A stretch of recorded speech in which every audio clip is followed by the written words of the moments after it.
D'où vient notre relation à Velázquez?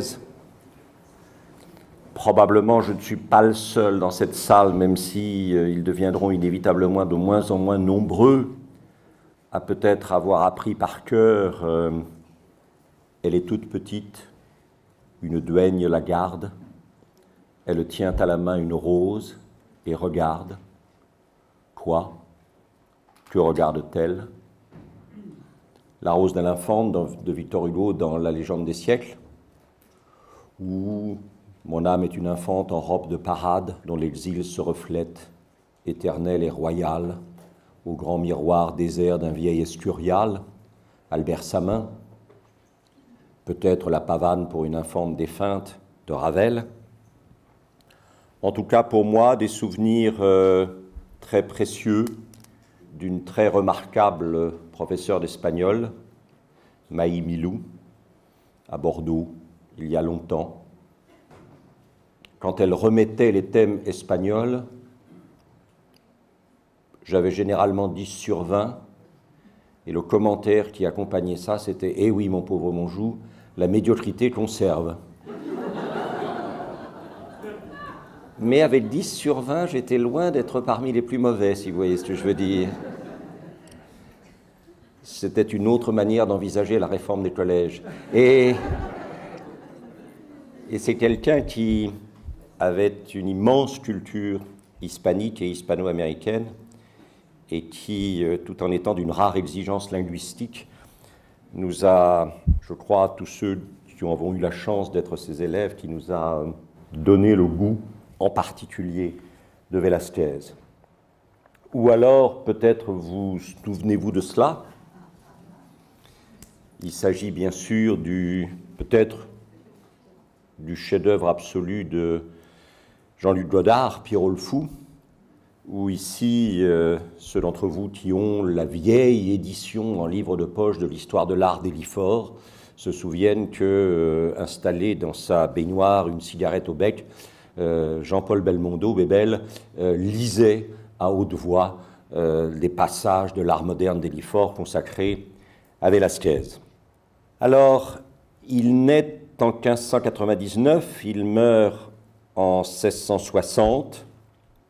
Une des deux grandes chances de sa vie, c'est qu'en 1621 va monter sur le trône d'Espagne quelqu'un qui s'appelle Philippe IV et qui va incontestablement reconnaître en Velázquez l'ornement de son règne, pas le seul, mais probablement le plus grand ornement de son règne. Il autorisera par deux fois Velázquez à se rendre en Italie, de 1629 à 1631, puis de 1649 à 1651, avec toujours la crainte terrible pour Philippe IV de ne pas voir Velázquez revenir. D'où beaucoup de lettres royales, le cajolant, le flattant, ou même ordonnant de manière très ferme un retour. Velázquez a d'autre part très probablement la chance de naître à Séville, qui en 1599 est quand même la ville la plus riche de toute l'Espagne, parce que c'est la ville où parviennent l'or du Mexique, l'argent du Pérou, tous les produits de teinture, les épices, etc. Et donc, inévitablement, cette richesse, elle va, bien sûr, vers une partie des communautés religieuses, paroisses, couvents, qui commandent massivement des toiles pour orner, évidemment, les bâtiments conventuels et ecclésiastiques. Et puis, c'est un lieu d'administration coloniale extrêmement puissante, donc qui attire inévitablement des gens qui veulent utiliser Séville comme un tremplin pour rebondir sur la cour à Madrid ou dans l'un des palais royaux. Et puis probablement la dernière chance de Velázquez, dont vous découvrez le portrait assez hautain à droite, la dernière chance de Velázquez, probablement, c'est évidemment de rentrer à 12 ans comme apprenti peintre, chez un grand peintre sévillan de l'époque qui s'appelait Francisco Pacheco, qui sera à la fois son maître et plus tard son beau-père. et qui, dans un livre qui s'appelle L'art de la peinture, ne cessera de commenter favorablement l'évolution et les réussites de son gendre. Alors, Pacheco, au départ, on en reparlera tout à l'heure, c'est un maniériste. Donc c'est un peu le contraire de Velázquez. Et Velázquez a probablement forgé son talent en opposition respectueuse mais ouverte avec son maître. Velázquez finira par recevoir sa licence de peintre à 17 ans et 9 mois, le 14 mars 1617. Et probablement une des choses que Pacheco lui aura laissées, parmi les plus importantes, c'est cette espèce d'idée très léonardienne que la pittura è cosa mentale, que la peinture est une chose mentale, et qu'elle est même probablement une chose intellectuelle, et que l'apparence de la séduction sensuelle de la peinture n'est qu'un moyen d'égarer ceux qui sont destinés à l'être sur son contenu intellectuel au sens de mise en place d'une vision du monde ou repérage et décryptage des signes d'un monde qui passe et d'un monde qui vient. Pacheco a lu Vasari, il connaît tous les grands praticiens et théoriciens de la Renaissance italienne, et il va transmettre incontestablement à son disciple et futur gendre une conviction qui lui vient de l'Italie et qui va, je crois, être centrale dans toute la carrière de Velázquez, c'est qu'au fond, l'aspect artisan mécanique de la peinture ne saurait en aucun cas épuiser ce qu'est un peintre. Un peintre est d'abord et avant tout un artiste libéral. C'est quelqu'un qui travaille avec son cerveau et avec son cœur, tout autant qu'avec ses mains. Les mains sont au service d'une vision, ce qu'on appelle traditionnellement invenzione, l'invention. Et cette invenzione, c'est vraiment ce qui caractérise évidemment l'artiste libéral. Alors cela dit, je crois que c'est cette combinaison d'une grande ambition intellectuelle et d'une extrême rigueur de la pratique technique que Pacheco a transmis à Velázquez et qui a permis à Velázquez, outre probablement des dons naturels, de devenir le peintre qu'il a été. C'est peut-être pour ça que Velázquez, à un moment de sa carrière, a réalisé ce portrait qui présente un artisan mécanique, une femme, une brodeuse. Et ce n'est peut-être pas pour rien que quand nous voyons cette brodeuse, nous sommes irrésistiblement enclins à la rapprocher d'une autre brodeuse, d'une autre dentelière, celle de Vermeer. Vermeer est de 33 ans le cadet de Velázquez et il lui survivra 15 ans. Mais je pense que ce parti pris du quotidien, ce parti pris du réel est central chez Velázquez et trouvera finalement son épanouissement ultime chez Vermeer. Alors revenons à Pacheco un instant pour regarder un tableau de Pacheco qui est très important, qui date probablement de 1615. Alors si vous avez calculé, évidemment, s'il naît en 1599 et qu'il entre en apprentissage à 12 ans, donc il entre en apprentissage en 1611, et s'il devient peintre en 1617, ce tableau de 1615 est fait dans l'atelier de Pacheco par Pacheco. Alors c'est un tableau important, on va y revenir dans un instant. Je voudrais en profiter pour rendre hommage à quelqu'un d'autre, Jean-Louis Auger.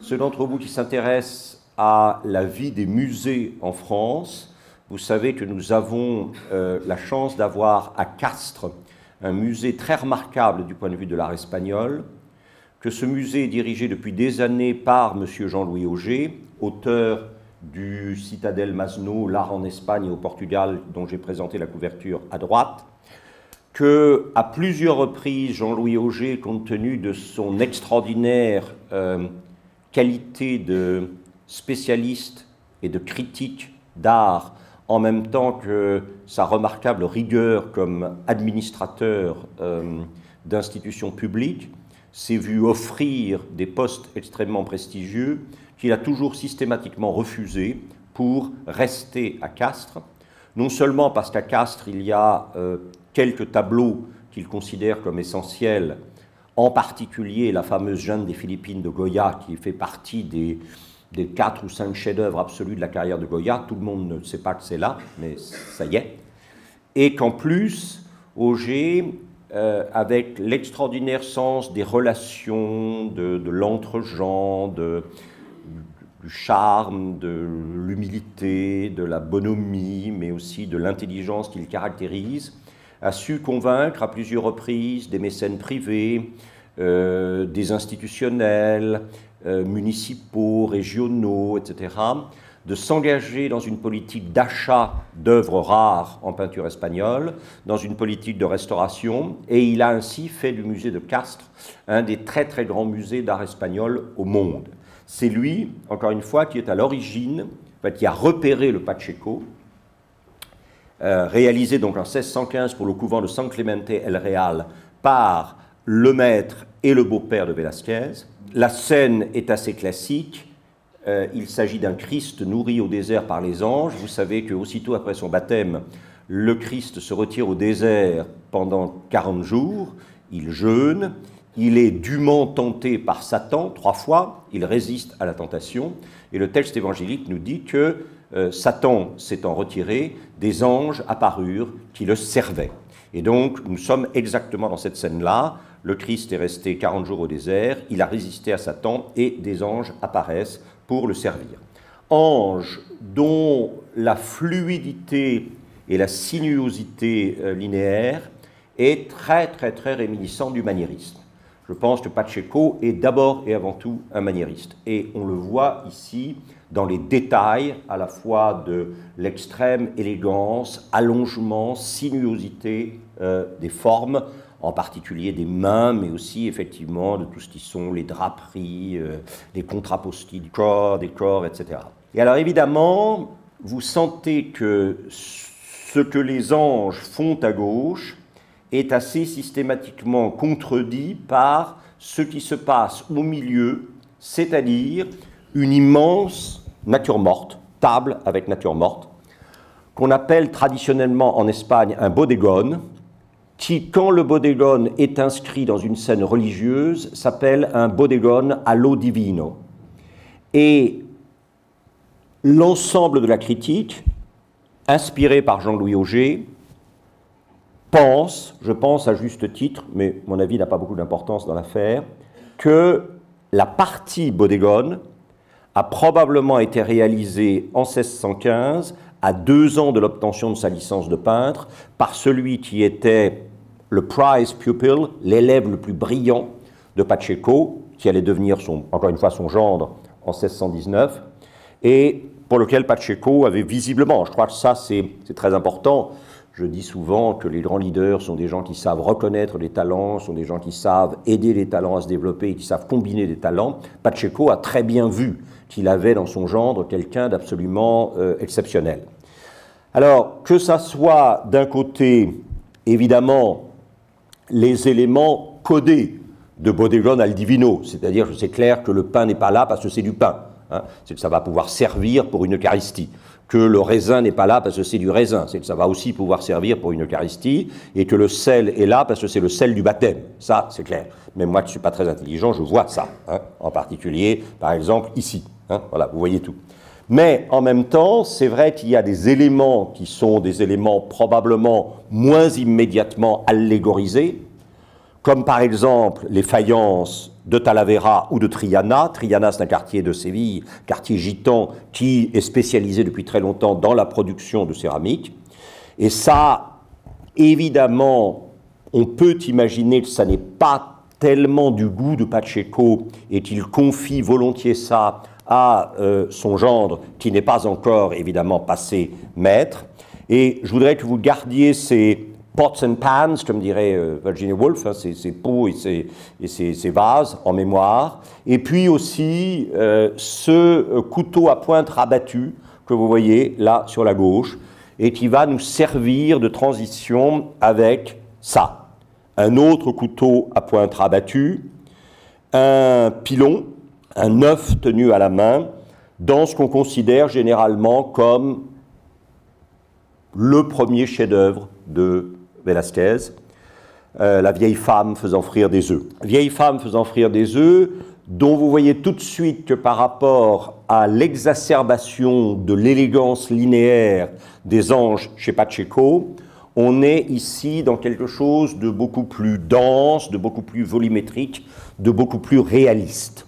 On va en reparler dans un instant. Je pense qu'il y a chez Velázquez, dès l'origine, un parti pris du réel, dont il est bien difficile de dire d'où il vient exactement, puisqu'il est en réaction très claire contre celui qui est son maître et dont il reconnaîtra toujours la dette qu'il a à son égard, Pacheco, et qui supposerait probablement, mais c'est très difficile à trouver exactement comment, qui supposerait presque une connaissance du caravagisme.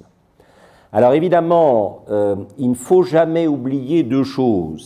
C'est qu'à l'époque, l'Espagne est non seulement tournée évidemment vers l'Ouest et vers les Amériques, mais l'Espagne conserve deux têtes de pont très fortes en Italie, c'est-à-dire d'un côté Gênes, on en reparlera tout à l'heure, mais depuis que Andrea Doria, après avoir dans un premier temps fait alliance avec François Ier, a ensuite renversé ses alliances en faveur de Charles Quint, Gênes reste une république qui n'est autonome que de nom et qui est une sorte de protectorat espagnol.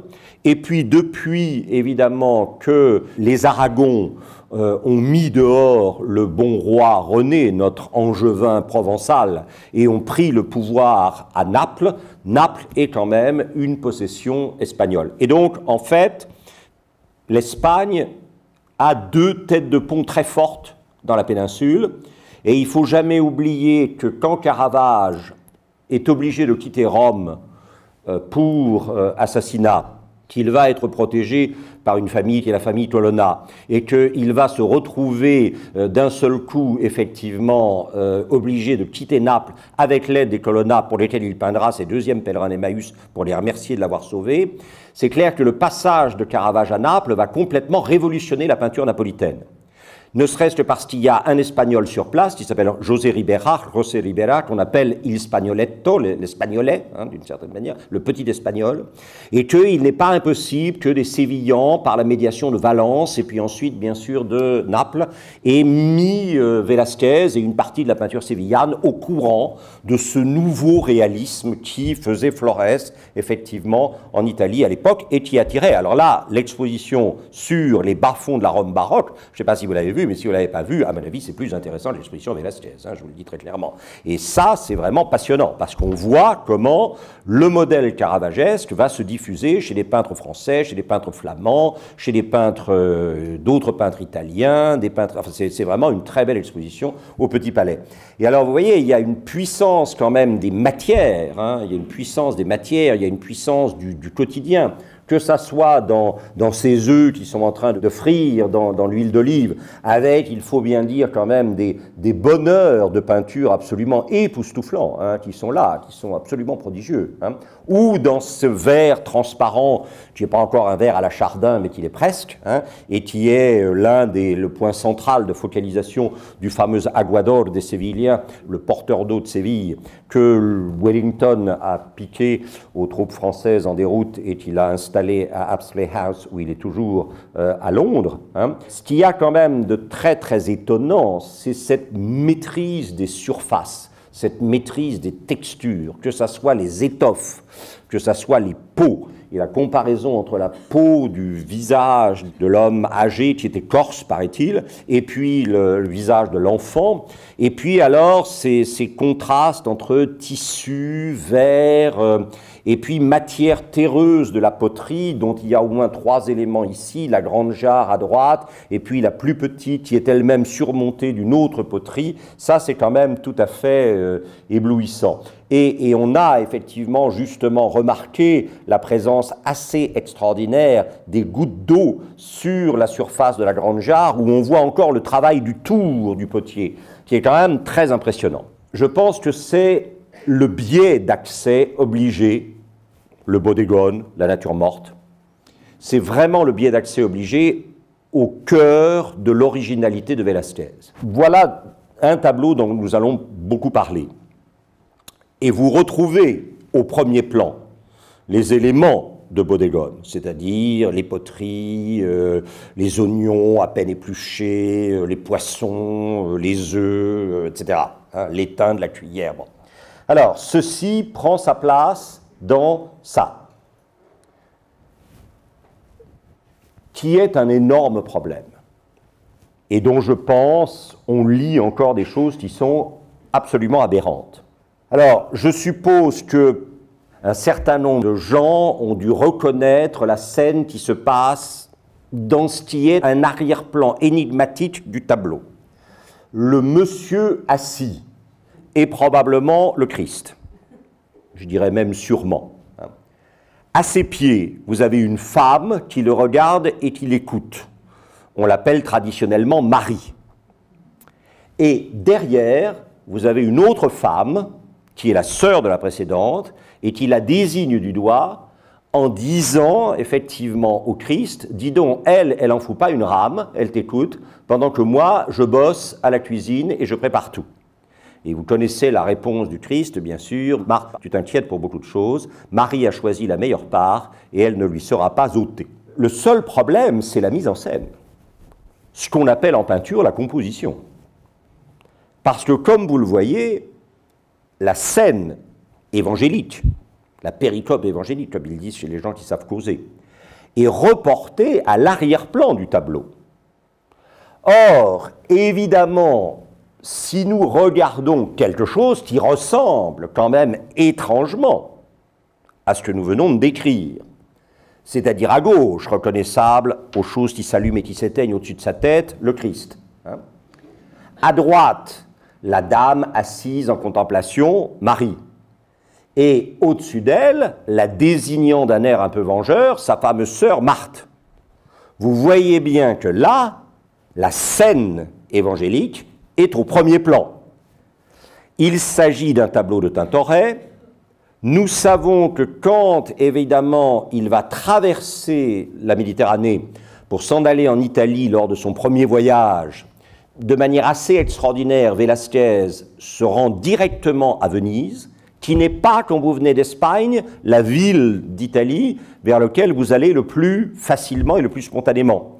Puisque, encore une fois, Gênes et Naples sont là sur le chemin qui peuvent vous accueillir, communauté espagnole ou inféodation politique à l'Espagne, etc. Non, il va directement à Venise.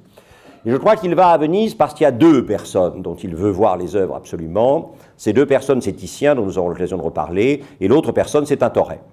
Et ce que vous voyez ici est un tableau de Tintoret. Et il représente Jésus avec Marthe et Marie. Et alors, vous pensez bien que je ne l'ai pas pris par hasard, parce que j'ai quand même le choix, comme disait l'autre. Je vais plutôt choisir des toiles qui vont favoriser ma théorie, comme disait l'autre. Hein. Et vous voyez bien que là, à l'arrière-plan, derrière le rideau, dans une sorte, effectivement, là aussi, d'encadrement qui est une sorte d'arrière-scène, vous avez la cuisine. Le seul problème, c'est que chez Velázquez, la cuisine est passée au premier plan. Et la scène religieuse est reléguée au second plan. Alors, je vous signale qu'il y a des gens qui osent dire, parce que c'est embêtant, vous comprenez, si la scène religieuse est à l'arrière-plan, et si c'est la cuisine qui fait l'objet quand même de 80% du tableau, comme dirait Johnny, il y a un problème. Et là, la question, vous voyez, c'est qu'il y a des gens qui sont quand même un tout petit peu mal à l'aise avec ça et qui disent, mais c'est pas grave, parce que la dame, là, au premier plan, c'est Marthe, qui se fait réprimander par, ou aider, on ne sait pas trop par qui, et qui se retrouve ensuite à l'intérieur du tableau, ici. Ou alors, ça c'est Marthe, et ça mais c'est faux. Ça c'est véritablement, effectivement, des gens qui essaient de, en quelque sorte, falsifier les preuves pour que ça continue à prouver une théorie qui est complètement dépassée. C'est-à-dire que, très évidemment, ce que Velázquez vous dit, c'est que la fonction de la peinture a changé. Si on reprend la vieille distinction barthésienne entre le lisible et le scriptible, on peut encore lire pendant longtemps des choses qu'on ne pourrait plus écrire. On peut encore regarder des choses qu'on ne pourrait plus peindre. Et ce que Velázquez vous dit, c'est qu'on ne peut plus peindre certaines choses.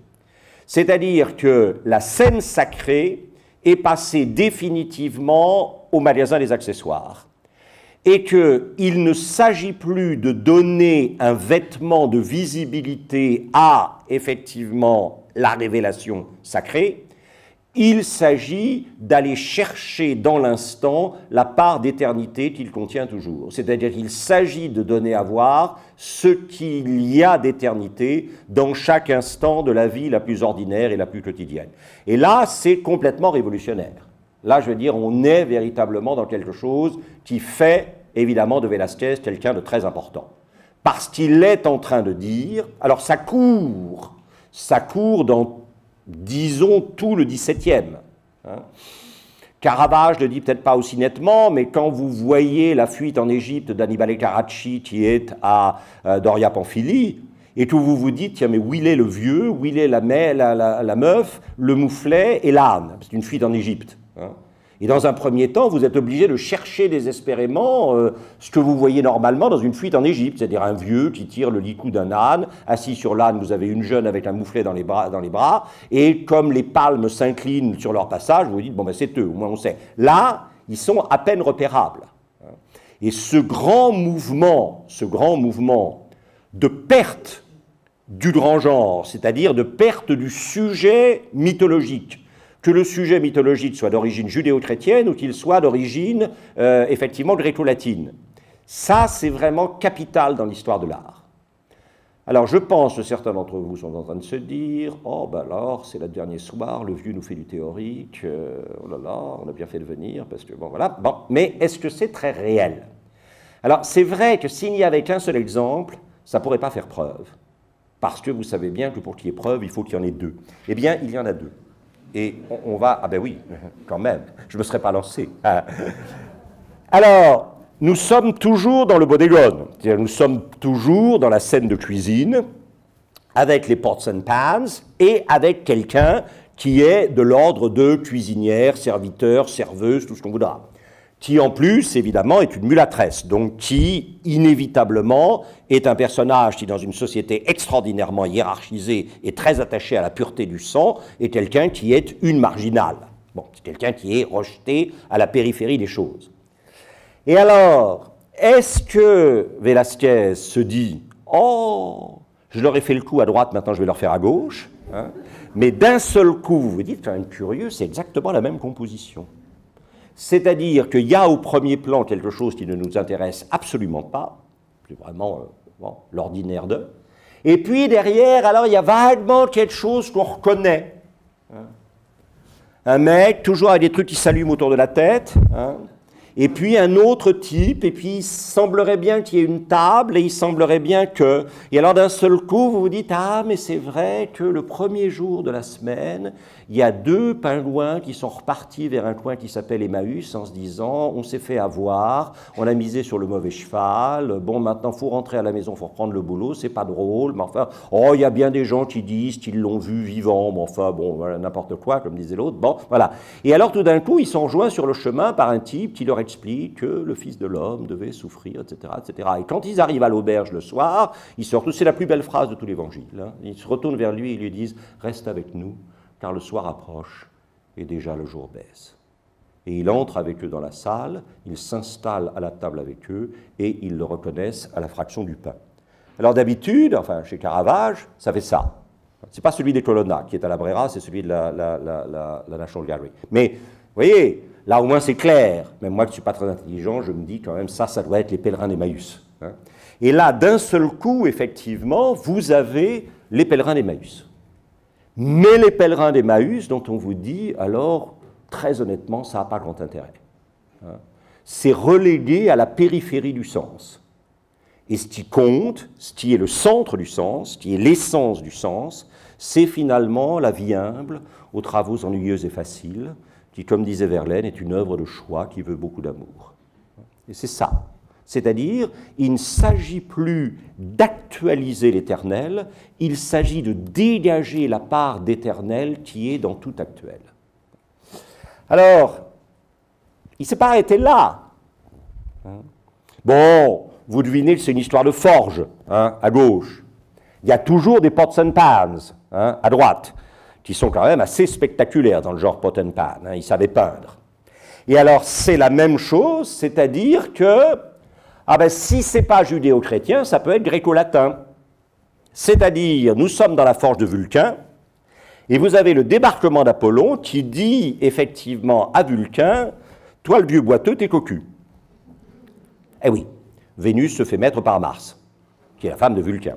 C'est un peu vulgaire, je le reconnais, mais malheureusement, c'est ça. Hein. Et alors, évidemment, ce n'est pas forcément l'aspect auquel on pense, a priori, dans le mythologique, si vous voyez ce que je veux dire. Hein.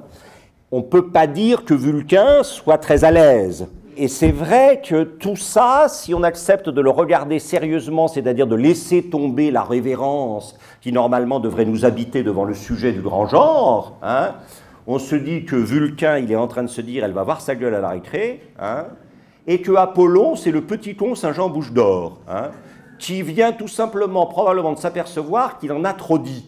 Hein. Oh, je croyais faire mon effet, mais en fait, j'ai peut-être fait plus d'effets que nécessaire. Hein. Côté un peu, bon, voilà, hein, un peu, oui, ravi de la crèche, ou voilà. Et alors, regardez bien les autres. Les autres sont en train de se dire, ah ben merde, alors la patronne, elle se fait mettre par quelqu'un d'autre que le patron. C'est exactement ça. C'est exactement ça. Et il faut aller jusque-là si vous voulez comprendre ce que c'est le Velasquez. Sinon, Velasquez restera toujours pour vous le peintre des infantes. Bon, mais enfin, bon, voilà, bien. Mais ça, c'est très important. Ça, c'est très important parce que rien ne résiste. Pas plus la mythologie judéo-chrétienne que la mythologie gréco-latine. Et puis, comme on vous a fait des coups du Nouveau Testament, on va maintenant vous faire un coup de l'Ancien Testament. Hein. C'est-à-dire, Jacob a un fils préféré qui s'appelle Joseph, et ses frères. Alors, Joseph, c'est vraiment le petit con.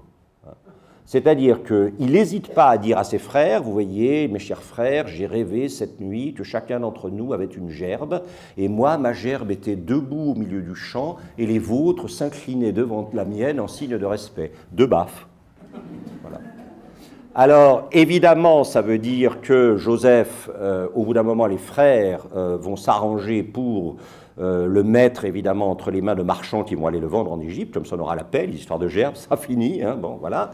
Et puis, il faut quand même expliquer ce qui lui est arrivé. Donc, on va prendre sa tunique, on va l'attacher de sang après avoir, évidemment, sacrifié un agneau, et on va dire à papa, on est désolé, mais il a été dévoré par une bête sauvage. Et alors, c'est ce qui se passe. Hein, les frères arrivent, vous voyez la tunique, le sang sur la tunique, et évidemment, le seul qui y croit, c'est le père, c'est Jacob, qui se dit, effectivement, Joseph est perdu, Joseph, mon chéri, etc., etc. Bien. Et alors là, doctus cum Google. Hein, on peut dire tout ce qu'on veut sur GAFA, ce que vous voudrez, hein, mais regardez ça, on trouve ce genre de détails qui sont absolument géniaux. Parce que là, vous voyez bien qu'il y a deux des frères qui sont en train, l'un de se mordre le doigt pour ne pas rire, et l'autre qui regarde les autres frères qui sont en train de jouer le rôle des frères éplorés après que l'affreuse bête sauvage ait sauté sur le petit chéri de papa pour le dévorer, et qui dit « Oh, pas mal, ils en font presque même un peu trop. Hein » Voilà. Ça, c'est extraordinaire. Le seul qui soit vraiment dans le ton, c'est le chien. Et vous voyez, ça, c'est fabuleux. Parce qu'en fait, ça nous donne une clé de lecture pour Velasquez, qui est que Velasquez va toujours être à contre-pied de l'axe de lecture normal du genre sur lequel il travaille. Et vous allez avoir... Alors, ça, c'est absolument immontrable dans une exposition aujourd'hui.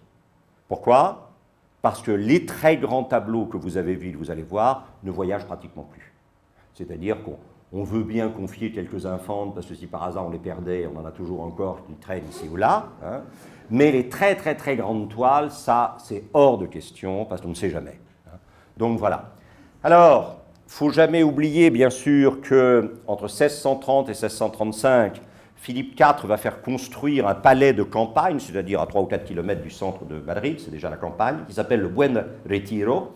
Que dans ce grand palais du Buen Retiro, il va y avoir ce qu'on appelle dans un premier temps le Salon Grande, le grand salon, qui viendra ensuite le Salon des Royaumes, et qui va être décoré, excusez du peu, de 12 scènes de victoire espagnole, de 10 scènes allégoriques représentant la vie d'Hercule, là on les confiera à Zurbarán, et que pour compléter le tout, effectivement, Velázquez n'a qu'une scène de victoire qui lui est attribuée. Par contre, il est compensé du fait qu'il n'a qu'une seule scène de victoire par le fait qu'il est responsable des 5 portraits équestres de la famille royale qui ornent le salon des royaux. Et alors, vous le savez, la grande scène de victoire, c'est ce chef-d'œuvre absolu qu'on appelle la reddition de Breda, ou les lances, que nous allons essayer de regarder ensemble quelques minutes. Alors, ce qu'il y a de très évident, c'est qu'il y a d'autres, il y a 11 autres scènes de victoire.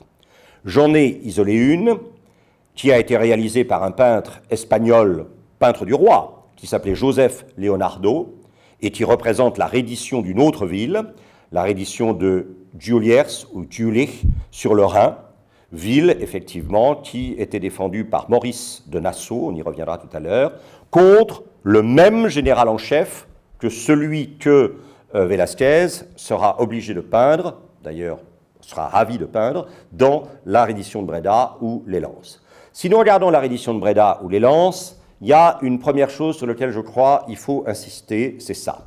On va y revenir tout à l'heure, et on en aura besoin à la fin. C'est cette présence de ce personnage qui détourne les yeux de la scène. Normalement, il devrait être en train de regarder ce qui se passe en scène.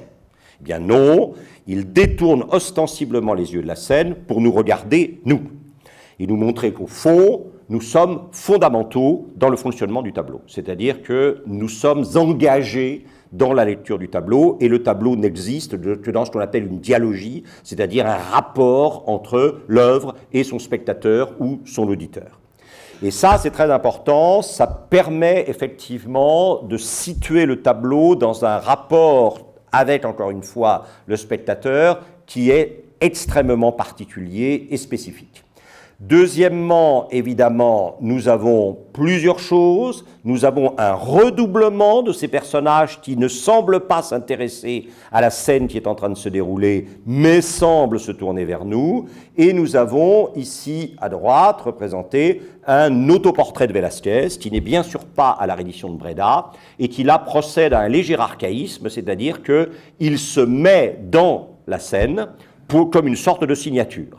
Alors, avait-il vu la procession des rois mages de Benozzo Gozzoli dans la chapelle palatine du Palais Medici-Riccardi à Florence, où Benozzo Gozzoli s'inscrit dans et signe effectivement la fresque comme ça? C'est possible. En tout cas, là, il y a une présence évidente de Velázquez. Et puis, alors, c'était visible, mais probablement de manière beaucoup moins volontaire et beaucoup moins organisée qu'ici. Vous avez l'introduction du pictural ou du pictorial, c'est-à-dire une sorte de peinture pure, ici les lignes, puisque la peinture, le tableau est fait de dessins et de couleurs. Ici, vous avez une référence au dessin à travers l'omniprésence, effectivement, de cette rangée assez étonnante de lances qui sont... Bon. Alors, là aussi, je pense que Velázquez souhaite nous faire comprendre qu'il n'est pas inconscient du fait qu'il n'est pas le premier à faire ça, mais qu'il est effectivement, qu'il se situe dans une grande tradition qui remonte très loin, jusqu'au Scrovegni de Padoue avec Giotto, où vous voyez que l'arrestation du Christ au Jardin des Oliviers comporte effectivement cet aspect linéaire. Et puis, bien sûr, dans probablement l'exemple auquel je crois il ne peut pas ne pas penser, c'est l'exemple des 3 batailles de San Romano de Paolo Uccello, où vous le voyez, les lances sont omniprésentes, en même temps que les lances et un certain nombre d'autres instruments sont posés par terre pour composer en quelque sorte le diagramme, le damier, qui va permettre d'articuler les éléments de la perspective, le rétrécissement ou au contraire le grossissement d'un certain nombre de présences. Et alors, contrairement à la scène que nous avons vue tout à l'heure, où vous le savez, le général en chef vainqueur espagnol était assis sur son cheval et le Nassau Maurice était à genoux dans la poussière, vous voyez que la remise des clés de la ville en signe évidemment de soumission de la part ici de Justin de Nassau, un autre membre de la famille, mais le général espagnol reste le même. Il s'agit d'Ambrogio Spinola, encore une fois, un Génois, Spinola, au service de l'Espagne. hein. Et évidemment, vous le voyez ici, la scène n'est plus du tout une scène de reddition, c'est une scène, effectivement, je dirais à la fois de partage entre gens qui appartiennent au même monde et presque de réintégration de quelqu'un qui s'est écarté de la norme sociale propre à ce groupe ou à ce groupe à l'intérieur d'une classe, qui fait que Ambrogio Spinola, en posant la main sur, évidemment, l'épaule de Justin de Nassau, en s'interdisant de prendre tout de suite la clé de Breda que Justin, en tant que vaincu, offre au vainqueur, si vous voulez. Normalement, le geste normal de Spinola, c'est de prendre la clé de la ville et de confirmer par là que la reddition est totale et absolue. Et là, non seulement il ne prend pas la clé, mais il pose la main dans une espèce de préparation à une sorte d'accolade, on a l'impression, qui change complètement la nature de la relation, hein. Alors, ce qui est vrai, évidemment, à la fois de la composition, hein, probablement du rapport psychologique et social entre les deux hommes, est aussi extraordinairement vrai de l'arrière-plan. Nous l'avions éprouvé pour Bonnard la dernière fois, nous l'éprouvons à nouveau ici, c'est-à-dire que quand le tableau devient de plus en plus de la peinture, la reproduction devient de plus en plus décevante. C'est-à-dire que plus le tableau est au sommet de l'aspect pictural, moins effectivement la technique arrive à rendre compte, la technique ici bien sûr numérique, arrive à rendre compte de, il faudrait que ça passe par le Google Art Project, mais ça n'est pas passé encore, donc voilà. Et là, on a évidemment cette espèce de, un tableau d'histoire. Vous attendez qu'un tableau d'histoire vous donne finalement des détails, vous narre quelque chose, vous n'attendez pas d'un tableau d'histoire qu'il vous transmette une sorte d'atmosphère de l'instant. On peut essayer dans un tableau d'histoire de rendre compte de l'atmosphère d'une époque, de l'atmosphère d'une classe sociale, d'un moment d'histoire, mais pas quelque chose qui est purement atmosphérique. Or là, on voit bien que presque l'aspect le plus important du tableau pour Vermeer, c'est ce moment où ce qui est la guerre, ce qui est la confrontation entre ces deux personnages, héroïques et chevaleresques de manière un peu à l'ancienne, tout ça se dissout dans un espèce d'élément purement atmosphérique et aérien qui semble renvoyer effectivement la guerre, ses combats, ses valeurs, etc., à quelque chose finalement d'extrêmement futile, de dérisoire, vent et poursuite de vent, qui me rappelle irrésistiblement ce moment où à la fin du pageant dans la tempête, Prospero explique que tout ce que, évidemment, les spectateurs viennent de croire, voir des palais, des tours, des dômes, etc., tout cela s'est dissous into air, into thin air, dans l'air, dans la minceur de l'air. Et vous voyez que d'un seul coup, le tableau d'histoire, le tableau héroïque, devient contredit par l'omniprésence de cette sorte de lieu atmosphérique imprécis et qui semble finalement dissoudre tout ce qu'il y a de gestuel héroïque qui est suggéré par le reste du tableau. Ce n'est pas arrêté là, hein. Continue. C'est son seul nu, je vous le rappelle, hein. La Vénus au miroir, qui est à la National Gallery à Londres maintenant. Je ne dis rien sur le grand rideau qui est derrière, j'y reviendrai tout à l'heure à propos d'une autre œuvre, mais bien sûr, il faudrait pouvoir en dire quelque chose, et on en dira quelque chose, vous y reviendrez rétrospectivement tout à l'heure. Alors, je crois que la Vénus au miroir, et rassurez-vous, ce n'est pas moi qui pense ça, mais je pense qu'une grande partie de la critique, depuis Janine Baticle, Auger déjà cité, Jonathan Brown, etc., sont assez d'accord là-dessus. La Vénus au miroir est un tableau, comme souvent chez Velázquez. Ça paraît comme ça, très simple, très naturel, très évident, et en fait, c'est probablement extrêmement savant.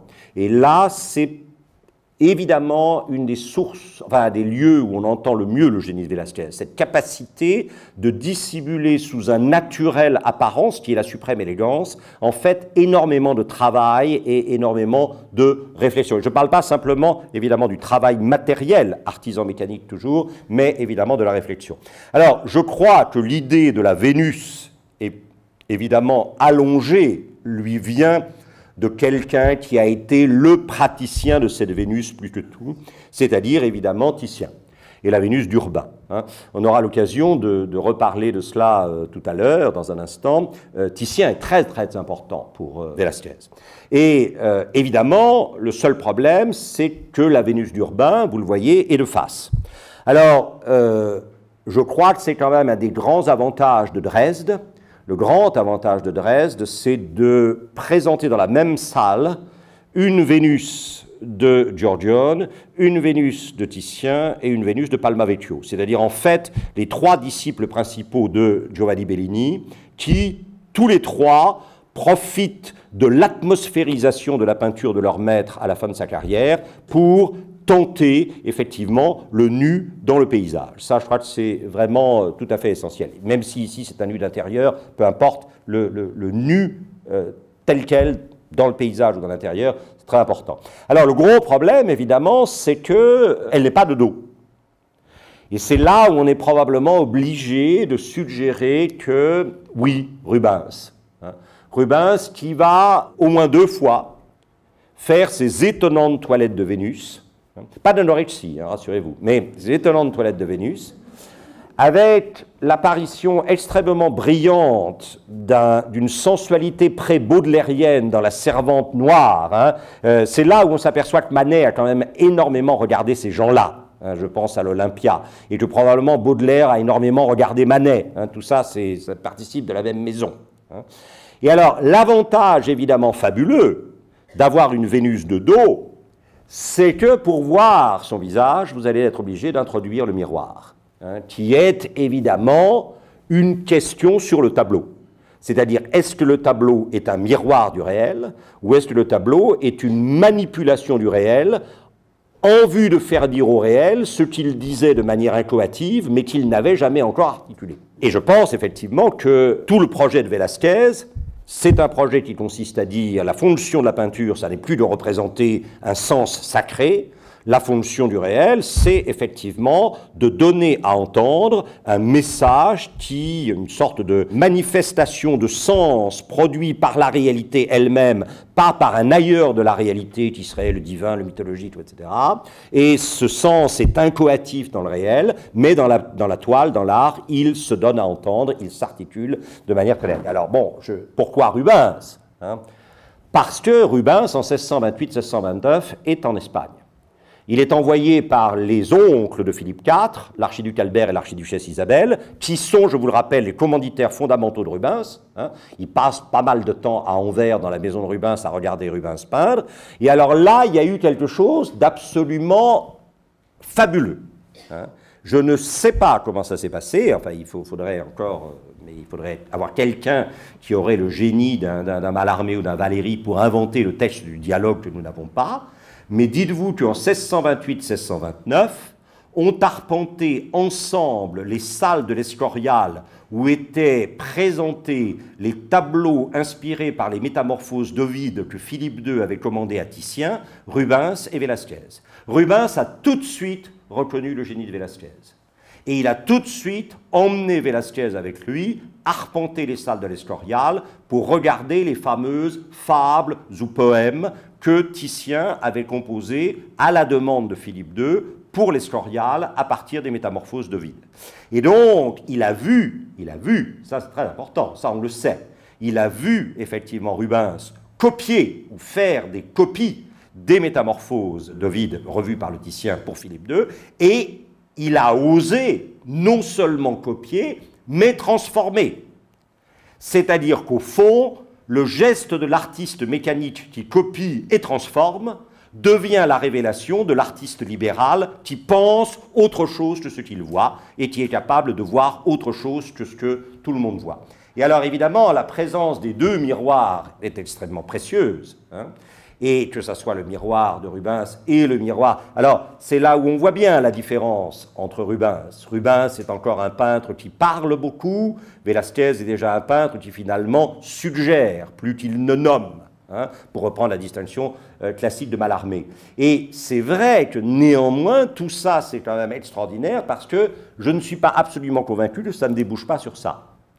C'est-à-dire qu'au fond, de même que nous avons ces dentelières, ou tout ce que vous voudrez, ou ces brodeuses tout au long du monde baroque, qui sont des métaphores allégorisantes du travail du peintre, vous avez cette idée que finalement, on ne voit jamais l'autre que dans un miroir. C'est-à-dire que on ne perçoit jamais l'autre que dans un reflet non photographique au miroir. Il s'agit bien sûr, vous l'avez reconnu, de la leçon de musique de Werner. Et regardez bien, et après vous trouverez que peut-être j'en fais trop, mais tant pis, c'est pas grave. Hein. Voilà. Vous voyez ce que je veux dire? C'est assez étonnant. Hein. Voilà. Alors, nous avons vu le nu, nous avons vu la scène d'histoire, nous avons vu la scène mythologique évidemment gréco-latine, nous avons eu la scène mythologique judéo-chrétienne, il faut en venir au portrait. Et assez vite, quelle que soit la force extraordinaire, caravagesque, hein, du portrait de la religieuse sévillane qui correspond au début de la carrière que vous avez ici sur la gauche, il va s'engager aussi dans le portrait, dans quelque chose d'absolument étonnant. Puisque ce que vous voyez à droite, a un titre très étrange, Portrait de fou appelé Don Juan d'Autriche. Alors, tout le monde n'est peut-être pas spécialiste de Don Juan d'Autriche ici, hein, même si beaucoup probablement le sont. Don Juan d'Autriche, je vous le rappelle, c'est le fils de Charles Quint qui remporte la bataille de Lépante, 1571. Bataille qui met un terme, évidemment, à la progression irrésistible des Ottomans dans la Méditerranée orientale. Et alors évidemment, c'est la grande bataille de l'Occident chrétien contre, comme quoi plus ça change et plus c'est la même chose. Les Turcs ont toujours posé problème, si vous voyez ce que je veux dire. Hein. Et arriver à faire un portrait qui représente un fou de cour, c'est-à-dire quelqu'un qui dit que, évidemment, dans un monde où le sens ne vient plus de l'extérieur du réel, par affirmation dogmato-mythologique ou mythologico-dogmatique, et où le sens vient du monde contemporain lui-même, alors très probablement, ce qui est sagesse aux yeux du monde est folie aux yeux du sens, et ce qui est folie aux yeux du sens est sagesse aux yeux du monde. C'est-à-dire qu'il faut savoir que c'est le fou qui détient la parole de sens. Et ça, c'est un peu embêtant, parce que c'est quand même extraordinairement shakespearien. Et on est donc peut-être là en train de borner, hein, de manière un peu périphérique, ce qu'on appelle le baroque. Et là, on a véritablement quelque chose de très important. Car vous voyez bien que Don Juan d'Autriche, il a ici, mais réduit à l'état de vestige démantibulé et insensé, au sens propre du mot. Il a tout la paraphernalia de l'héroïsme. Le casque, le drapeau, la cuirasse, les boulets de canon, etc., etc. Et alors le pire, c'est décidément l'histoire du tableau dans le tableau, ça l'obsède. Hein, puisque à l'arrière, vous avez un tableau qui représente un bateau ottoman en train de brûler pendant la bataille de Lépante en 1571, CQFD. Et donc, ce qui est la victoire la plus importante de l'Occident chrétien contre la menace ottomane en Méditerranée orientale devient réduit, ou est réduit, à effectivement un attribut de la présence d'un fou. Et après ça, les gens vous diront que Velázquez, c'est mignon parce que les infantes, finalement, c'est gentil comme tout, etc. Là, il y a, encore une fois, un problème. Hein. D'où l'omniprésence du fou, de la figure du fou, c'est-à-dire de la figure du marginal, à partir duquel on va pouvoir essayer de construire un centre, puisqu'il n'y a plus de centre donné a priori. Ça, c'est la grande découverte, évidemment, de Giordano Bruno, 1600, Campo dei Fiori à Rome, qui brûle, parce que quand on dit trop de conneries, à un moment, il faut payer, qui a le culot de dire que le monde étant infini, la question du centre qu'on se pose depuis Copernic est nulle et non avenue. Si le monde est infini, la question du centre n'est pas pertinente. Et donc, à partir du moment où la question du centre n'est pas pertinente, c'est à partir d'une déviance ou d'une marge qu'on va pouvoir définir, à contrario, un centre qui serait effectivement, d'une certaine manière, en rapport avec ce qu'on pressent comme une marge ou une déviance. Et alors, le portrait, évidemment, ne va devenir intéressant que s'il permet de percevoir le travail de la folie dans, évidemment, le sens commun. C'est-à-dire s'il permet de voir sous la figure du pouvoir la figure du fou qui lui est coexistentielle. Figure du fou qui n'est pas bien sûr au sens du fou, mais au sens de, pas de clown, hein, pas le clown, hein, pas de madman, pas le dingue, mais the fool en termes shakespeariens. C'est-à-dire celui qui dit, effectivement, un sens qui est supérieur dans son aspect de folie à ce qui est, effectivement, le sens commun, c'est-à-dire le plus petit commun dénominateur des communautés. Et là, vous voyez bien qu'un des aspects extraordinaires d'Innocent X, qu'il connaissait parfaitement, peint lors du deuxième voyage en Italie, mais n'oubliez pas que le tableau aujourd'hui est dans la collection Doria Pamphili à Rome. Innocent X est un Pamphili. Quand il était cardinal, il a été légat pontifical à Madrid. Et donc Velázquez l'a connu très longtemps avant de faire son portrait. Et c'est très clair que chez cet homme qui représente normalement Dieu sur terre, c'est-à-dire celui qui est à la fois le centre et le sommet de toute la pyramide de l'activité humaine, chez cet homme, il y a effectivement un contrepoint ironique et complètement déstabilisé à la figure de sens qu'il est censé produire, que ce soit évidemment dans le travail des mains, et que ça soit surtout dans le travail du visage. Alors, inévitablement, c'est ce travail du visage, évidemment, qui a déclenché ce qui devait arriver, c'est-à-dire effectivement Bacon, et regardez encore une fois les yeux, c'est absolument saisissant. C'est très intéressant parce que, juste comme ça, pour regarder l'art contemporain une seconde, n'oubliez jamais ça, qui est Yue Minjun. Et évidemment, Yue Minjun, à l'intérieur d'un système pictural qui est la peinture chinoise, dont tout le travail et la fidélité à une tradition et la rénovation de cette tradition dans les contraintes traditionnelles extrêmement rigoureuses, pour ne pas dire rigides, c'est clair que si vous voulez parler d'un certain nombre de sujets, vous êtes obligé d'aller chercher des sujets dans la peinture occidentale qui vont vous libérer de la tradition enfermante, évidemment, de la peinture chinoise. Il n'y a pas qu'en Europe que la peinture, que l'image est dogmatique. Et que tout le problème, c'est comment subvertir par l'image le dogme qui est coexistant à l'image. Et c'est pour ça que quand Yue Minjun voudra parler de Tiananmen, et Dieu sait que la peinture chinoise n'est pas destinée à représenter Tiananmen, il sera obligé de faire une image chinoise dans laquelle il mélangera d'évidence l'exécution de Maximilien par Manet, elle-même complètement articulée, sur le 13 des maillots de Goya. Et donc Yue Minjun est obligé d'aller chercher chez Manet et chez Goya des éléments de visibilité qui vont lui permettre de transgresser les règles de la peinture traditionnelle chinoise pour pouvoir parler de ce dont il a envie de parler. Et alors dans l'ordre du portrait, évidemment, vous avez des choses magnifiques. Ça, par exemple, où vous avez Balthazar Charles, l'enfant Balthazar Charles, l'héritier du trône. Vous retrouvez toujours le thème du rideau sur lequel on reviendra tout à l'heure. Hein. Alors Balthazar Charles, c'est celui qui est derrière, hein, avec évidemment la robe la plus richement brodée. Mais vous voyez qu'au premier plan, vous avez un autre Balthazar Charles, qui n'est chaque fois ni tout à fait un autre, ni tout à fait le même, qui est un nain, qui avait à peu près, on pense, 24-25 ans, qui est donc à la fois pathétique et dérisoire, et qui en même temps porte l'enseigne de commandement que devrait porter l'héritier du trône. Et vous voyez que d'une certaine façon ici, Balthazar Charles n'existe en tant que figure du pouvoir que parce qu'il est accompagné par la contre-figure du pouvoir, qui est le nain, le fou, qui revendique finalement la symbolique du pouvoir au détriment de celui qui est l'héritier du trône d'Espagne. C'est un portrait qui a l'air comme ça très simple, mais qui est d'une complexité absolument extraordinaire. Et là, on a la même composition que dans Le Christ et Marthe et Marie ou dans Les disciples d'Emmaüs. C'est-à-dire, c'est ce qui était derrière passe devant, ce qui était devant passe derrière. Et donc, dans l'ordre du visible, on n'est plus dans, au premier plan l'important, à l'arrière-plan le secondaire. Ce qui était considéré comme secondaire est maintenant premier, ce qui était considéré comme premier est renvoyé derrière. Et ça, si vous voulez, alors je sais qu'il y a un certain nombre de gens ici qui exercent des responsabilités dans un certain nombre de lieux de décision économique.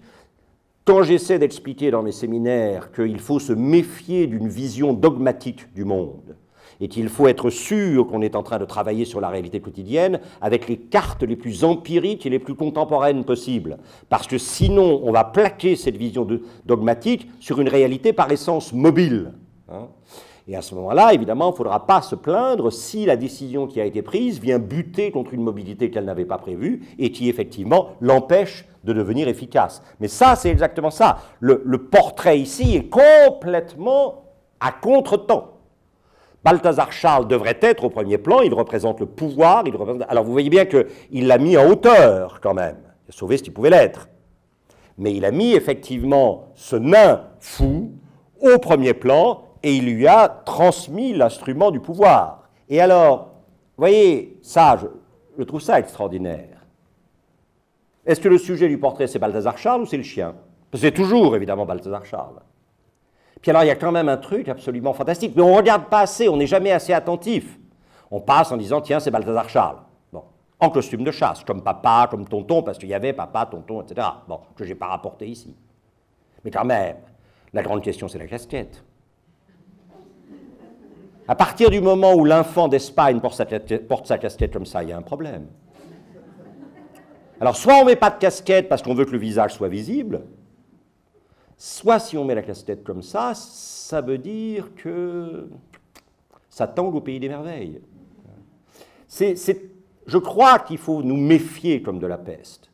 Velázquez est quelqu'un d'extrêmement intelligent. Faire porter sa casquette en costume de chasse à l'enfant d'Espagne comme ça veut dire quelque chose. Et donner une telle importance au chien, ça veut dire quelque chose aussi. Vous voyez ce que je veux dire? Alors évidemment, Balthazar Charles trouve son plein épanouissement dans le fameux portrait équestre qui était dans le salon prévu pour le Buen Retiro. C'était un des 5 portraits équestres de la famille qui figurait dans le salon avec les 12 victoires et les 10 scènes d'Hercule. Et à droite, vous voyez donc Gaspar Guzmán, le comte-duc d'Olivares, qui est très très important dans la carrière de Velázquez, parce que c'est ce qu'on appelle le valido, c'est-à-dire c'est le favori premier ministre du roi. Hein, qu'on voit apparaître pratiquement avec Philippe III et le duc de Lerma, et qui s'institutionnalise avec le comte-duc d'Olivares et Philippe IV. Or, Gaspar Guzmán, le comte-duc d'Olivares, il est sévillan. Il connaît Pacheco. Il repère très vite Velázquez. Et c'est lui qui fait monter Velázquez à la cour pour le présenter à Philippe IV. Donc il est vital dans la carrière de... Et la disgrâce ultime d'Olivares n'affectera en rien la carrière de Velázquez. Mais sans Olivares, probablement... Et alors c'est là où on s'en va vers un tableau que moi je trouve personnellement absolument éblouissant, qui est la leçon d'équitation de Balthazar Carlos. Vous voyez que dans un premier temps, Balthazar Carlos est parfaitement visible. Le manège Ara où se déroule la leçon d'équitation est parfaitement visible.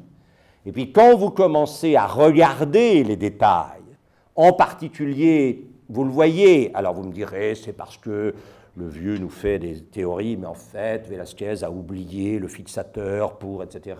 Donc on a l'impression, je ne sais pas si vous voyez, on a l'impression véritablement que Olivares devient transparent par rapport, évidemment, au balcon qui est derrière. Hein. Le balcon commence à apparaître à travers le visage.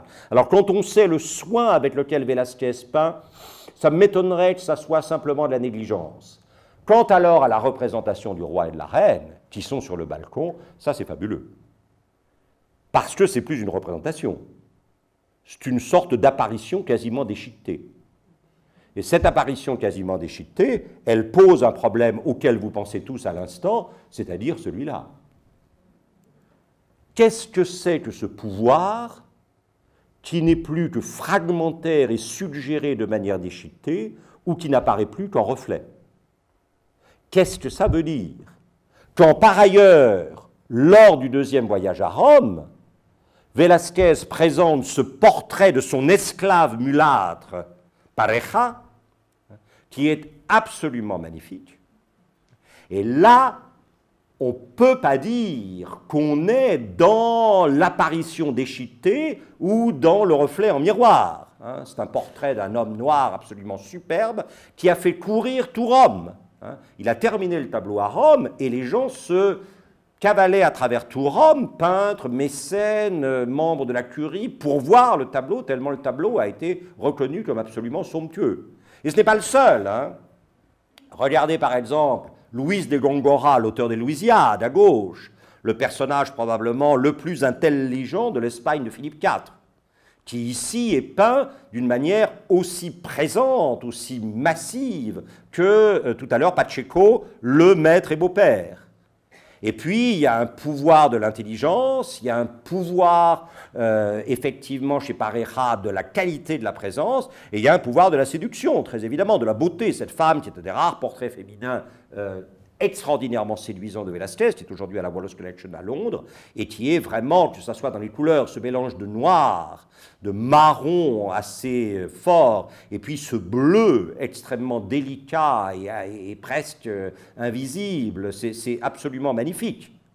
Donc, Velázquez est capable de faire des portraits de présence.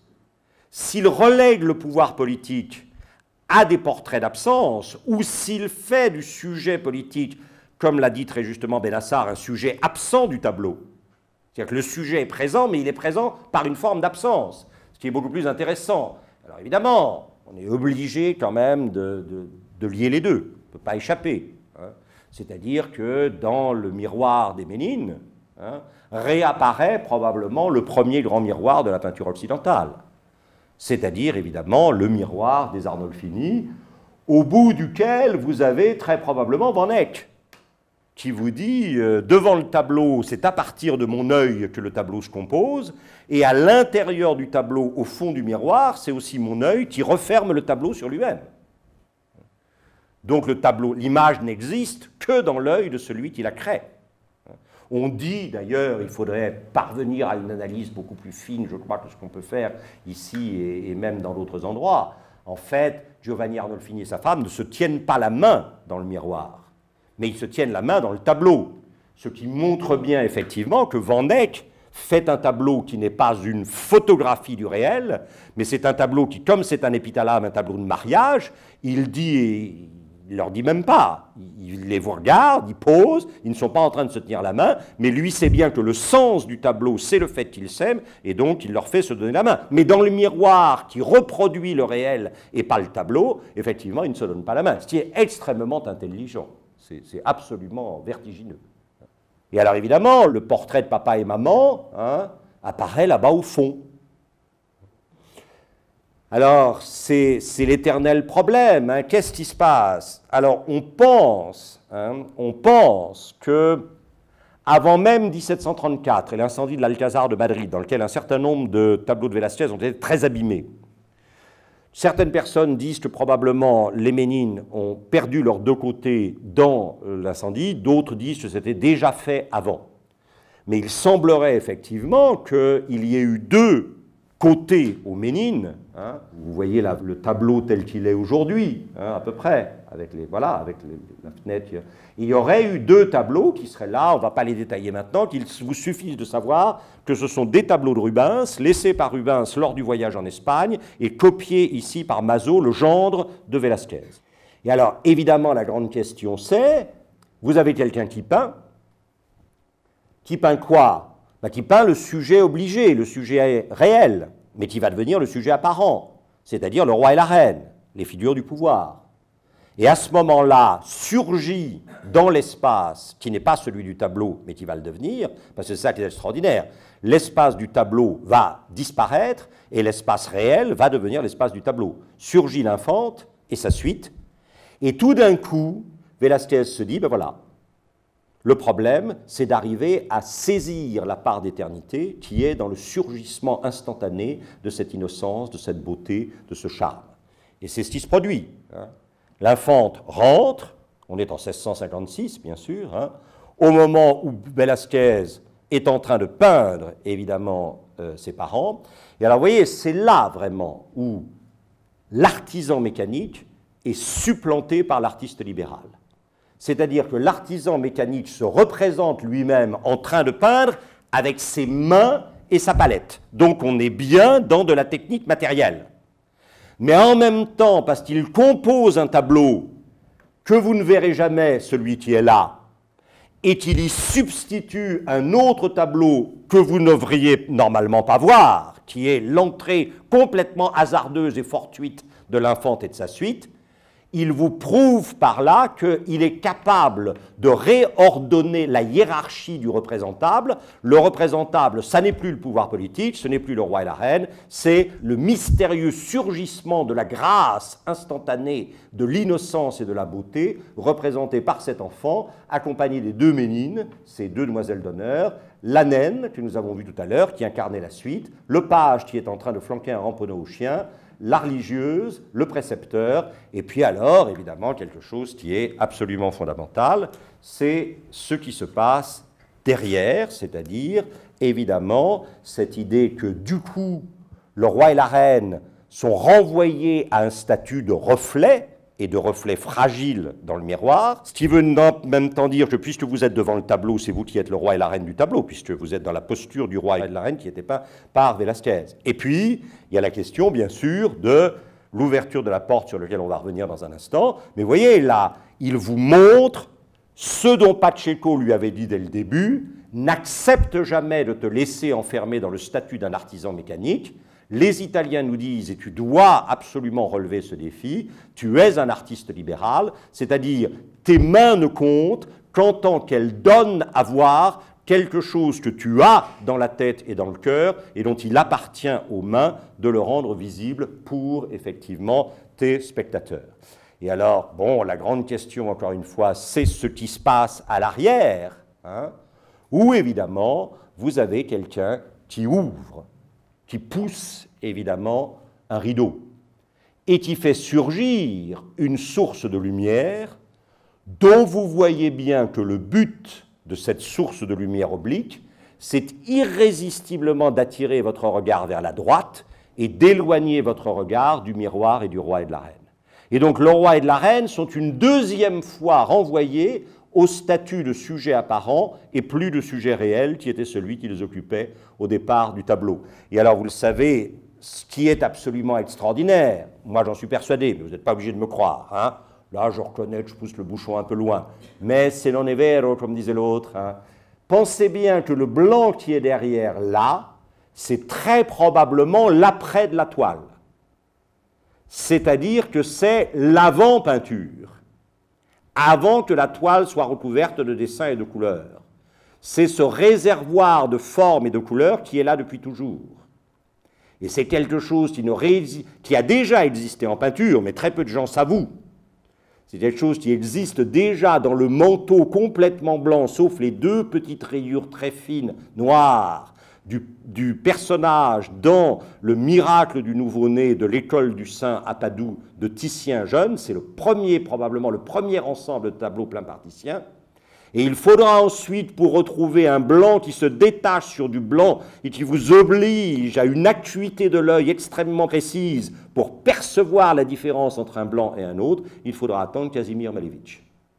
Mais Velázquez est là situé de manière absolument étonnante entre effectivement Titien, pour qui il a une admiration sans borne, et il n'est pas sûr qu'il n'ait pas vu le tableau à l'école du Saint à Padoue, puisqu'on sait qu'il est allé à Padoue, et évidemment Malevich après lui. Et alors vous voyez bien que ça fonctionne, la lumière qui est là, et qui est ce blanc de l'après de la toile, elle vient donner sur les cheveux de l'infante, et en donnant sur les cheveux de l'infante, elle oriente le regard en oblique, et elle vous fait renvoyer cela encore plus au magasin des accessoires. C'est comme le Christ et Marthe et Marie, c'est comme les pèlerins d'Emmaüs. Ce qui était le discours traditionnel d'ordonnancement et de déploiement de la signification du monde est renvoyé définitivement au magasin des accessoires. C'est une des peintures les plus subversives qu'on puisse imaginer. Elle est absolument, effectivement, brillantissime. Et alors, pour confirmer tout ça, vous le savez, il y a des gens qui ont pris le temps, alléluia, et rendons grâce, d'aller chercher le nom du personnage qui pousse là-bas derrière le rideau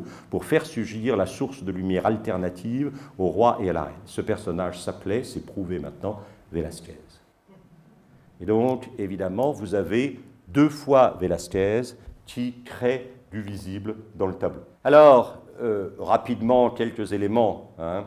Évidemment, Vous le savez, on n'est toujours pas d'accord, les critiques ne sont toujours pas d'accord entre eux. Premier voyage, deuxième voyage, c'est la fameuse Serlienne, vous savez, des jardins de la Villa Médicis à Rome, aujourd'hui l'Académie de France. Serlienne, bon, je suis désolé, ceux d'entre vous qui ont voyagé avec moi savent que dès qu'on en voit une à 5 km à la ronde, on ne peut pas s'empêcher d'aller la regarder et de la définir. La Serlienne, c'est ce genre d'ouverture qui se compose d'un grand rectangle central et de deux rectangles latéraux qui sont la moitié du rectangle central. Le rectangle central est surmonté d'un arc en plein cintre, les deux rectangles latéraux sont surmontés d'un entablement. C'est une baie qui existait dans l'Antiquité, le palais de l'empereur Dioclétien à Split. C'est une baie que le Moyen-Âge ignore complètement et que la Renaissance remettra en l'honneur, en particulier Sebastiano Serlio, l'architecte d'Ancille-Franc, l'architecte du portail, du porche plutôt maniériste du potager de Chaly, ou le grand porche du parking du château de Fontainebleau, qui est en fait l'ancien porche d'entrée de la Petite Ferrare, où résidait le cardinal d'Este, qui était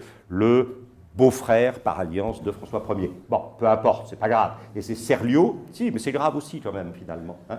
Et c'est Serlio qui, finalement, redonnera à la Serlienne, d'où le nom, ses lettres de noblesse et qui la réutilisera massivement dans l'architecture renaissante. Elle deviendra une signature de l'architecture renaissante parce qu'elle sera utilisée massivement par Palladio. Ça, c'est la norme qui est faite par Velázquez. Mais ça, c'est le suprême écart vélasquezien. C'est-à-dire la Serlienne en travaux. La Serlienne en chantier. Et comme si ça ne suffisait pas d'avoir flanqué ces planches absolument complètement incongrues dans ce qui est vraiment la signature d'une Renaissance cultivée et complètement antiquisante, il attire votre regard à l'écart de la Serlienne vers ce fantastique drapé en haut qui apporte de manière miraculeuse un moment de grâce et d'abandon, de flânerie de la main et du regard, qui est quand même tout à fait étonnant. Moi, j'adore ça. Je veux dire, comment il a pris la peine d'aller mettre sur un Christ en croix cette espèce de chute, littéralement, à la fois tragique et somptueuse de cheveux. C'est extraordinaire. Je veux dire, qui, en dehors de lui, a pensé à habiller le visage du Christ de cette espèce de dédoulinade de cheveux sur le côté qui n'a vraiment rien à faire dans un Christ en croix, je suis désolé. Et qui finit, évidemment, progressivement, par attirer de manière obnubilée votre regard au détriment, là aussi, du sujet normal. Alors, que les âmes fragiles s'abstiennent et ferment les yeux, il va y avoir une mise en rapport qui est peut-être un tout petit peu problématique. Mais vous voyez, c'est fascinant. C'est fascinant, c'est-à-dire que cette espèce d'extraordinaire et complètement folle mèche de cheveux du Christ, on va la retrouver sur un cheval de parade, dont elle devrait signaler normalement qu'il n'a pas été bien préparé pour la parade. Et comme par hasard, ce cheval de parade, c'est un des fameux 5 portraits de la famille royale à cheval, y compris Balthazar Charles, qui apparaît dans le salon du Buen Retiro avec les 12 scènes de reddition et les 10 scènes d'Hercule peintes par Zurbarán. Alors vous voyez là la trace des événements 1734, c'est que vous sentez bien qu'on a réajouté des bandes au tableau qui avaient dû probablement être détruites, etc. Et là, vous voyez, c'est assez terrifiant. Parce qu'au fond, que vous le vouliez ou non, au bout d'un moment, vous ne regardez plus la reine, vous regardez la mèche. C'est clair. Et si par hasard vous arrêtez de regarder la mèche, ben vous ne regardez pas la reine non plus parce que vous regardez ça. Et là, vous voyez, pour peindre ça, il faut quand même beaucoup travailler. Et vous voyez, c'est là où c'est absolument étonnant parce que c'est l'artisan mécanique qui permet à l'artiste libéral, destructeur de codes et créateur de nouveaux codes, d'apparaître. C'est par l'artisan mécanique que l'artiste libéral se manifeste en tant que subversif d'un ordre et créateur d'un autre ordre. Et c'est vrai qu'il partage avec Rembrandt, que vous le vouliez ou non, et avec le Titien finissant, c'est vraiment une chose. Cet art qui est l'art totalement malarméen, non pas de nommer, mais de suggérer. C'est-à-dire non pas de décrire en peinture, mais de suggérer. Si vous regardez effectivement le sorte de bijou bouquet que Mariana, la deuxième femme de Philippe IV, porte ici, hein, c'est comme dans La fiancée juive de Rembrandt. C'est-à-dire que quand vous êtes le nez dessus, vous ne voyez rien. Si vous déportez de quelque... Voilà. Et c'est cette idée, tu m'as donné ta boue et j'en ai fait de l'or. C'est ça, il y a une sorte de boue picturale dont, quand on s'éloigne, elle s'impose avec une évidence descriptive qui n'existe pas dans, effectivement, la touche. Il y a eu une époque où il faisait comme ça. C'est-à-dire, il y a eu une époque où il y avait une peinture très descriptive, très nominative, et pas suggestive. Très au début de la carrière, ça, 1617, 1618. Entre le Pacheco qu'on a vu et puis la vieille femme faisant frire des œufs. Et complètement d'époque. C'est-à-dire que dans le deuil de la musique des sphères, puisque après Copernic et après Giordano Bruno, c'est bien difficile de dire que le monde est soumis à une harmonie préétablie. Puisque Giordano Bruno, il a renvoyé au magasin des accessoires définitivement la question du centre. Il a dit l'univers est infini, donc arrêtez de vous poser la question de savoir où est le centre. Pas de centre, c'est infini. Circuler, il n'y a rien à voir. Lui, on l'a brûlé pour ça. Voilà. Et vous voyez bien que l'extraordinaire travail des musiciens et des chanteurs, à commencer par l'entourage du cardinal Del Monte, le joueur de luth et les joueurs de luth de Caravage, en finissant par tous les joueurs de viol, tous les joueurs d'instruments, chanteurs, tous les concerts à 3, à 4, qui peuplent les Caravagesques d'Utrecht, Terbruggen, Baburen, Honthorst, etc. Et il y en a plein à l'exposition, encore une fois, sur les bas-fonds du baroque, c'est bien parce que, puisqu'il n'y a pas de musique préétablie du monde, l'homme est responsable d'articuler la musique du monde. L'homme n'est-il que le singe de Dieu? Et à la limite, l'homme est-il plus que le singe de Dieu, puisqu'il n'y a pas de Dieu à singer? Et alors évidemment, vous vous demandiez peut-être si on finirait par en arriver à cette toile, qui est une des plus importantes, sinon pour moi la plus importante, 1657, Les Fileuses, que vous voyez ici dans la version reconstituée près-1734. C'est-à-dire que vous sentez bien ici que toute cette partie-là, n'existe plus aujourd'hui parce qu'elle a été brûlée. Alors on s'est amusé à refaire une version complète, mais une grande partie du tableau a disparu en 1734 et aujourd'hui vous avez ceci qu'on appelle les fileuses ou autre chose dans une seconde, on y reviendra. Revenons une dernière fois sur le rideau. Quelqu'un est en train de pousser un rideau, vous vous souvenez du fond des Ménines, quelqu'un est en train de pousser un rideau pour faire apparaître quelque chose. Ici une scène, tout à l'heure la blancheur de l'après de la toile. Ça, c'est typique, Zeuxis et Parrhasius. Zeuxis, peintre grec, dont évidemment Pline l'Ancien nous raconte l'histoire dans les histoires naturelles. Zeuxis peint une fresque avec des raisins. De vrais oiseaux viennent picorer les faux raisins. Alors Zeuxis, ça roule pas mal des mécaniques. Du genre, mes petits camarades peintres, quand vous aurez fait des faux raisins que viendront picorer de vrais oiseaux, on en reparlera les mecs. Du coup, Parrhasius a, comme on dirait aujourd'hui, des boules, il rentre chez lui, et au bout de quelques jours, il convoque Zeuxis en lui disant bah, « viens voir, j'ai réussi à... » Voilà. Et alors Zeuxis est introduit dans l'atelier de Parrhasius, il attend 2-3 minutes, Parrhasius finit par arriver, qui avait différé son entrée pour qu'elle soit encore plus dramatique, et Zeuxis se retourne vers lui et lui dit « bon ben d'accord, mais enfin, sors le rideau », et là il s'arrête, parce qu'il vient de comprendre que le rideau dont il a demandé qu'on l'écarte pour qu'il puisse voir le tableau de Parrhasius, c'est le rideau qui était peint. Et donc, il a été 2 fois refait, si vous voyez ce que je veux dire. D'où, évidemment, ça. Les fleurs sont peintes par Adrien van der Spelt, et elles sont peintes. Le rideau est tout aussi peint, mais peint par Franz von Mieris, un personnage qui trafique entre Leyde et Delft à l'époque de Vermeer, et qui est un spécialiste de ce qu'on appelle la peinture fine, c'est-à-dire dans lequel on ne voit jamais la trace du pinceau, ni la trace de l'empattement, tout est parfaitement lisse, et vous avez vraiment le sentiment que ce rideau au pli est un rideau réel, qu'il suffirait de pousser un petit peu plus vers la droite pour que vous voyiez la totalité du tableau. Mais vous seriez refait parce que le rideau, effectivement, est peint fin, comme il y a une double feinte, si vous voulez. Alors, au mieux, ça peut provoquer, effectivement, des choses comme ça. Le personnage, 1874, et le tableau s'appelle délicieusement « Pour échapper aux critiques ». Et alors, évidemment, vous sentez bien qu'il y a donc une feinte, on vous présente dans un premier plan des fileuses, et puis vous avez le regard irrésistiblement attiré vers un arrière, dont vous vous demandez un tout petit peu de quoi il s'agit. Alors, il s'agit évidemment de 3 dames, dont l'une est exactement dans la posture du jeune homme dans la reddition de Breda, C'est-à-dire qu'au lieu de regarder la scène, elle se tourne vers nous et elle nous invite à entrer par dialogie dans le tableau. Ensuite, vous avez deux autres dames, une de profil, une de dos, deux présences, et puis derrière, quelque chose qui est une tapisserie. Mais cette tapisserie est un tableau, au départ.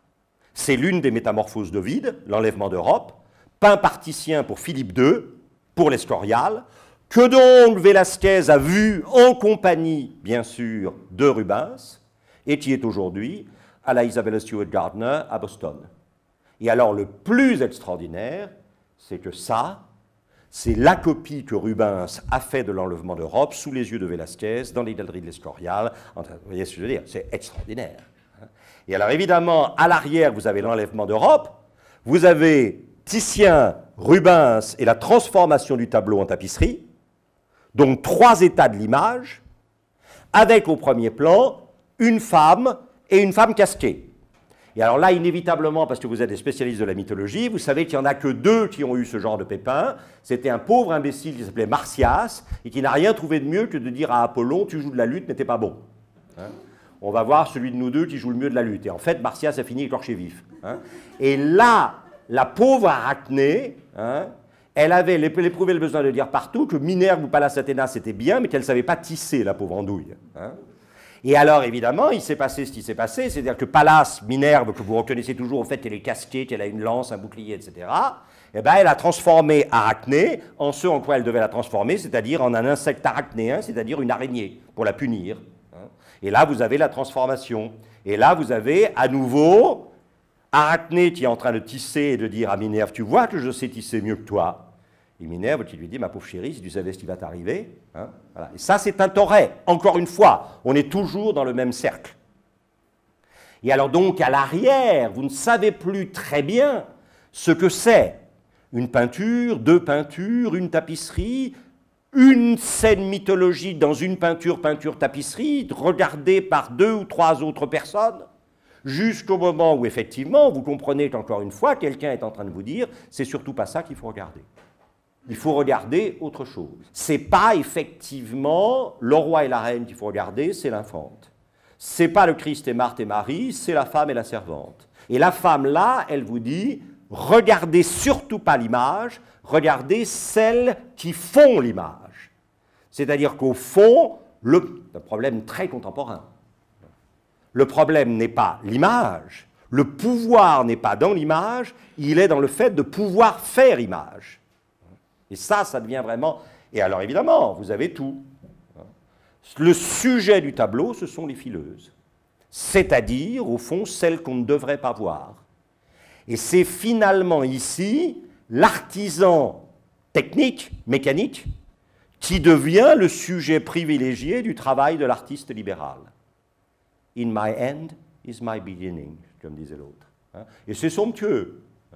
Regardez la façon dont on fait tourner les roues. Regardez la façon, effectivement, dont on prépare le filage et le cardage. Oh, il y a même un chat en dessous qui s'amuse avec les bouts de laine qui tombent, ou de coton. Et puis tout d'un coup, vous vous dites, mais enfin c'est curieux, ça me rappelle irrésistiblement quelque chose. La posture de ces deux femmes, c'est étrange. Il a voyagé, Velázquez, il a regardé des choses. Rubens lui a appris que le meilleur moyen d'entrer dans une œuvre, c'est de faire des croquis, même pour les subvertir. Vous voyez les deux femmes, là?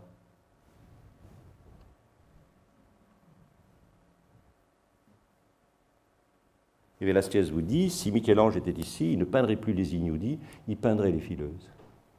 On a changé de monde. On est passé d'un monde où le sujet, ça pouvait être une vision idéalisée et héroïque d'une humanité forcément irréelle, à l'héroïsation et à l'idéalisation d'une humanité réelle. Et donc, effectivement, Velázquez vous dit, méfiez-vous, si votre regard est peuplé d'images qui reflètent effectivement une organisation du réel qui déjà a changé, alors vous ne pouvez pas habiter ce réel de manière signifiante et vous ne pouvez pas conduire ce réel de manière signifiante vers une plus grande intellection et une plus grande dilection de lui-même. Je vous remercie.